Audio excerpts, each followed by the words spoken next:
The UB.net Starlight Poker Tournament is brought to you by UB.net. UB.net, raise, stack, and own. And by Rogers Sportsnet. I don't think the math enters into decisions that I make at the table very often. There's a lot of situations where you're just trying to read your opponent. So to me, math is not a huge part of poker. You have to know the math cold, but beyond that, it's not a huge part of poker. At the core of every single decision that you ever make at the poker table is a mathematical equation. It has to be. So when people are just like, oh, I ignore the math, I'm a field player, I'm like, and you'll be broke. Because you have to have the math at the core of it. Some from the final table of 10 made their way to Las Vegas, where they enjoyed the sights, the sounds, and even played a little poker. But it was also a dream come true as they spent time with poker legends Annie Duke and Phil Hellmuth. Getting advice, sharing a good meal, a few laughs. It was certainly a dinner they will never forget. Now let's head over to Joe, who's with our top prize winner, to find out firsthand what it was like. We're here in Las Vegas with the winner of our event, Jamie Klinger. Jamie, tell me a little bit about how you feel. I feel pretty great. It's really nice outside. It's warmed up. It was pretty cold in Las Vegas for the past couple days, but it's really sunny and we're warming up.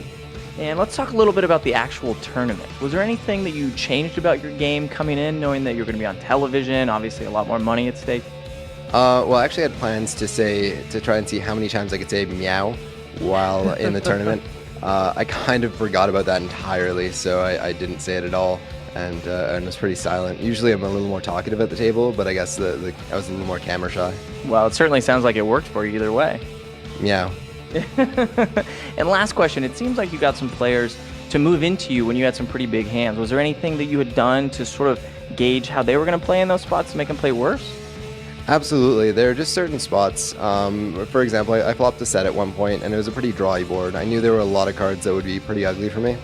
And in that situation, I wanted to let him either hit something or bluff at me. And so I decided to check just to give him the opportunity to see if something comes on the turn, because I know I can get away from the set if I have to. And so I let the turn brick, or rather the turn bricked by itself, and nothing happened. So I bet out a little bit and let him shove into me, and he had nothing, and I took it down with my set. And finally, have you gotten a chance to spend any of that money here in Las Vegas? I've definitely spent a little bit. I'm not shy to buy something if I want it, but I've made back everything I've spent, so I'm doing all right. Well, congratulations to you. Very impressive win. Well, there you have it. An unforgettable time in Vegas, an unforgettable tournament.